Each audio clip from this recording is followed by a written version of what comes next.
Hi ಎಲ್ರಿಗೂ ನಮಸ್ಕಾರ. ನಾನು ನಿಮ್ಮ ಕಾಮಿಡಿ ಕಲರ್ ಲೋಕೇಶ್ ಮಾತಾಡ್ತಾ ಇರೋದು.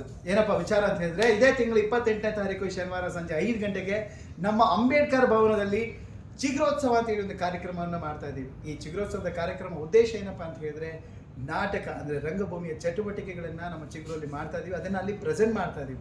ಇಲ್ಲಿ ನಡೆಯುವಂಥ ಚಟುವಟಿಕೆಗಳು, ಮಕ್ಕಳು ಡ್ರಾಯಿಂಗ್ ಮಾಡಿರೋದಾಗಿರ್ಬೋದು, ಅದನ್ನು ಎಕ್ಸಿಬಿಷನ್ ಮಾಡ್ತಾ ಇದ್ದೀವಿ. ಹಾಗೆ ಮಕ್ಕಳ ನಾಟಕವನ್ನು ಮಾಡ್ತಾ ಇದ್ವಿ. ಮಕ್ಕಳ ನಾಟಕನ ಚಿಕ್ಕ ಮಕ್ಕಳು ದೊಡ್ಡ ನಾಟಕ ಇದೆ.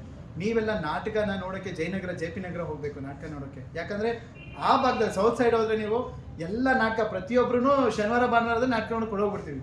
ಆದರೆ ಈ ಕಡೆ ಭಾಗದಲ್ಲಿ ಅಂದರೆ ನಾರ್ತ್ ಸೈಡಲ್ಲಿ ಯಲಂಕದಲ್ಲಿ ನಾಟಕ ನೋಡೋದೇ ಭಾಳ ಕಷ್ಟ. ಅಂದರೆ ಆ ಪದಗಳನ್ನ ಕೇಳೋದೇ ಕಷ್ಟ. ಸೊ ಇಲ್ಲಿ ಯಾರ್ಯಾರೆಲ್ಲ ಇದ್ದೀರಾ ನಮ್ಮ ಕನ್ನಡಿಗರು ಅಥವಾ ನಾಟಕವನ್ನು ನೋಡಬೇಕು, ಸವಿಬೇಕು, ಜಯನಗರ ತುಂಬ ದೂರ ಅನ್ನೋರು ನಮ್ಮ ಅಂಬೇಡ್ಕರ್ ಭವನದಲ್ಲಿ ಇದೇ ತಿಂಗಳು 28ನೇ ತಾರೀಕು ಸಂಜೆ 5 ಗಂಟೆಗೆ ಬನ್ನಿ, ನಾಟಕವನ್ನು ನೋಡ್ಬೋದು. ಯಾವ ನಾಟಕ ಅಂತ ಹೇಳಿದ್ರೆ ಗೌರಕರ 1974 ಅನ್ನೋ ಒಂದು ನಾಟಕವನ್ನು ಮಾಡ್ತಾ ಇದ್ದೀವಿ. ಇದು ಸೋಲಿಗರ ಬಗ್ಗೆ. ಸೊ ಅದ್ರ ಜೊತೆಗೆ ಮಕ್ಕಳ ಒಂದು ಮೈಮ್ ಇರುತ್ತದೆ. ನೀವು ನಾಟಕವನ್ನು ನೋಡಬೇಕಾದ್ರೆ ಮೇ ಬಿ ನಾನು ಹೇಳ್ತಿರ್ಬೇಕಾದ್ರೆ ನಿಮಗೆಲ್ಲ ರೀಕಾಲ್ ಆಗ್ತಿರ್ಬೋದು, ಹೌದಲ್ವಾ, ನಾವು ಚಾಪೆ ಹಾಸ್ಕೊಂಡು ನಾಟಕ ನೋಡೋಕೆ ಹೋಗ್ತಿದ್ದೋ ಹಳ್ಳಿಗಳಲ್ಲಿ, ಗಂಡ ಹೆಂಡತಿ ಮಕ್ಕಳು ಎಲ್ಲ ಕುಟುಂಬ ಸಮೇತ ನಾಟಕ ನೋಡ್ತಿದ್ದೋ ನಾವು.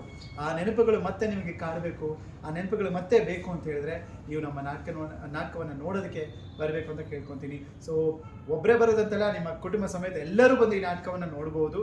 ಜೊತೆಗೆ ಮಕ್ಕಳ ನೃತ್ಯ ಕೂಡ ಇರ್ತದೆ, ಪೇಂಟಿಂಗ್ ಎಕ್ಸಿಬಿಷನ್ ಇರ್ತದೆ, ಎಲ್ಲ ಕಾರ್ಯಕ್ರಮಗಳು ಚಿಗುರೋತ್ಸವದಲ್ಲಿ ಸಿಗುತ್ತೆ. ಸೊ ಇದಕ್ಕೆ ಟಿಕೆಟ್ಗಳೆಲ್ಲ ಅಲ್ಲೇ ಸಿಗುತ್ತೆ. ಸೊ ದಯವಿಟ್ಟು ಎಲ್ಲರೂ ಬರಬೇಕು ಅಂತ ಕೇಳ್ಕೊತೀನಿ. ನಮಸ್ಕಾರ.